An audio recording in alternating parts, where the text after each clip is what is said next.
Hey there, tech fans. Today I'd like to answer the question that I get all the time: how do stabilized gimbals work?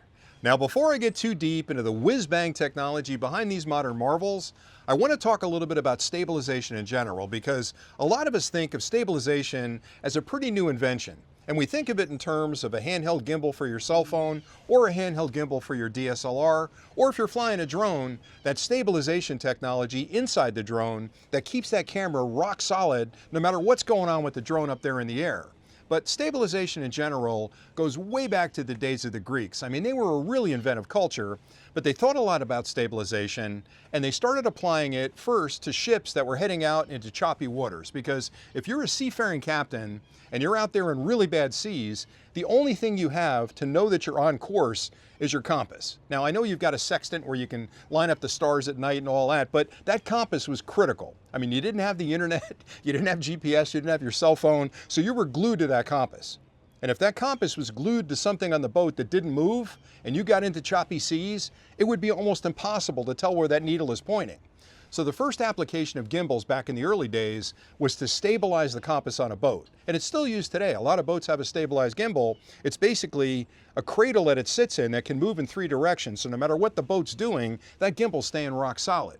But as far as video goes, it took a long time to get to a stabilization technology for video.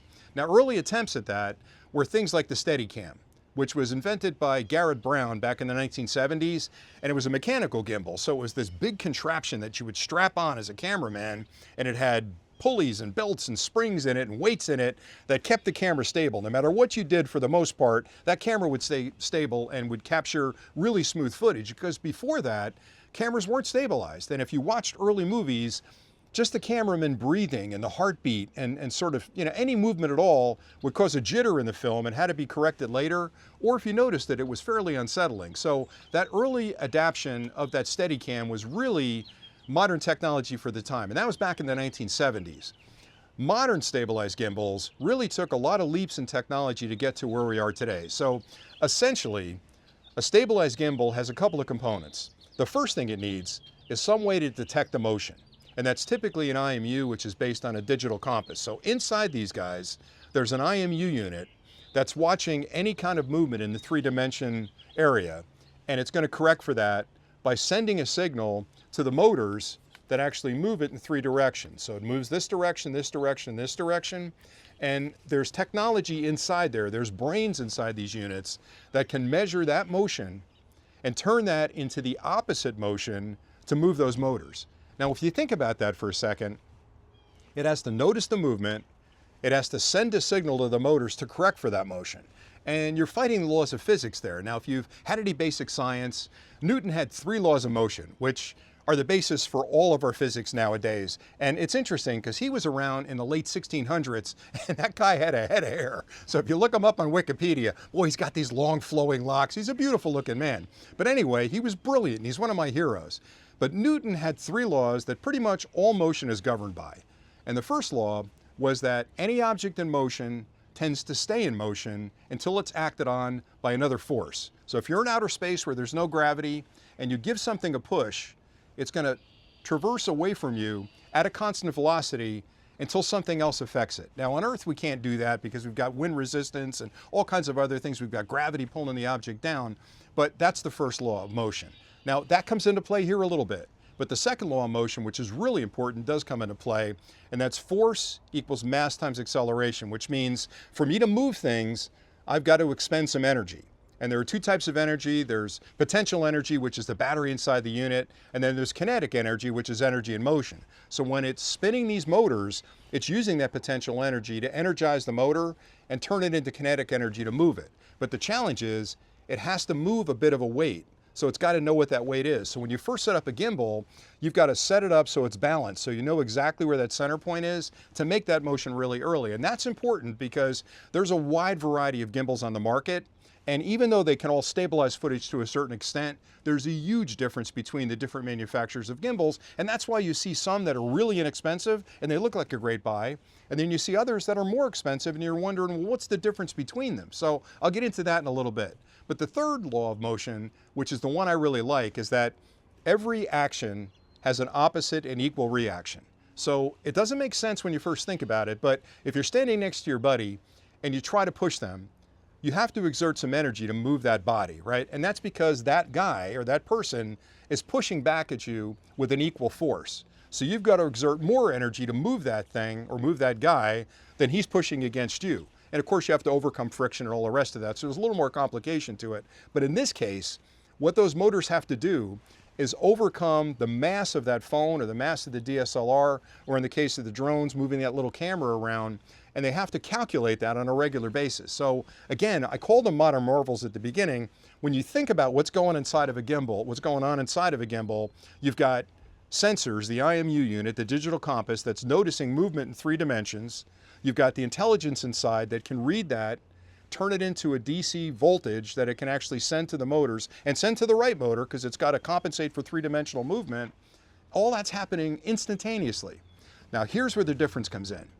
There's an algorithm inside these gimbals that in the early days, all it would do is react. And it wasn't as quick as you'd expect. So it might take a couple of microseconds or nanoseconds to actually react. So it wasn't really smooth. What's happened over the generations, and I have 2 of them here. This is the latest DJI for your smartphone, and this is the RS3 Mini, which is one of the modern ones for your DSLR. What companies like DJI have done, and other companies that are on the leading edge of these gimbals, is they've built these algorithms that understand motion. Now, motion's a complicated thing, because as humans, we're not digital, we're analog. And what I mean by that is we don't start and stop.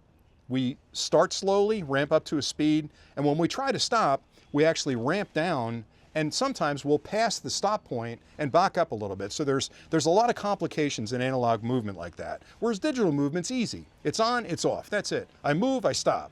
You can't do that with a gimbal, because a gimbal, if you do that, you're gonna have all kinds of jerky footage. So there's a bit of analog built in there, but the algorithm, the actual software that controls sensing the motion and turning that into movement in the gimbal has to be really sophisticated.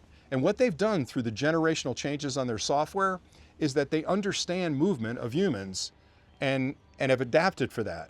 So if I'm moving in a certain direction, the gimbal knows that I've got to slow down, so it backs off a little bit on its movement, and it knows that I may overshoot and come back. So modern gimbals today, even though a lot of companies out there say, oh, it's the best gimbal on the market, it really comes down to 2 things. It comes down to the algorithm that's controlling the movement and the actual quality of the motors that are moving that camera, in this case, or the phone over here.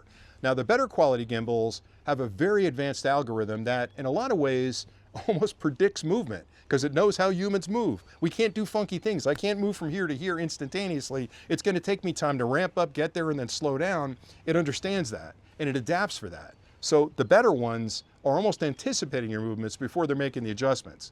The second thing is the motor. Now, the motor is a DC brushless motor in most of these. It's a stepper motor, but the number of windings, the quality of the motor, the power of the motor is important, because some of the less expensive handheld gimbals, you'll actually hear the motors whirring when they're moving. You'll hear clicking on the motors. These motors are top of the line motors, so they're very efficient. They handle the power real well. They don't waste a lot of power, but more importantly, they can move in smaller iterations. So as they're moving through that full circle, you've got a little bit more movement, or I should say the little bumps between those movements are smaller, which makes it a lot smoother. So the better quality gimbals are absolutely worth the little extra money you're going to pay for them. But again, at the end of the day, I am blown away that this level of technology exists in my lifetime, because this wasn't here 10 years ago, 15 years ago.